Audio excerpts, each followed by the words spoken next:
Bakit kaya hindi tumunog yung alarm ng relo ko?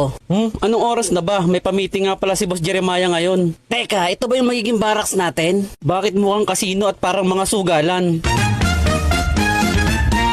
Magandang umaga sa inyong lahat. Welcome nga pala dito sa inyong magiging barracks. Teka lang, Sir Jeremiah. Paano naman yung baklang katulad ko? Dapat nakabukod ako ng kwarto. Pektusan ko utak mo, gusto mo? Isa ka pang intindihin. At para naman doon sa mga walang Android phone at gustong magsugal, meron tayo ditong scatter machine. Kaya yung matatakaw mag-scatter dyan, magpa-cash in lang kayo sa akin. At para doon naman sa hindi yung nagsusugal, pwede din kayo mag-video okay dito. Basta siguraduhin nyo lang na magaganda boses ninyo. At doon sa mga pangit ang boses, 20 pesos ang isang kanta. Grabe, ang mahal naman, Boss Jeremiah. Ayos, Eugene. May pang-camel at may pang-cobra na tayo. Sisiguruhin kong dito nyo ubusin ang mga sasahurin ninyo.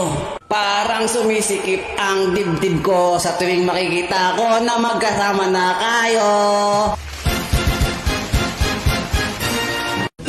Parang nauulo lang na aso.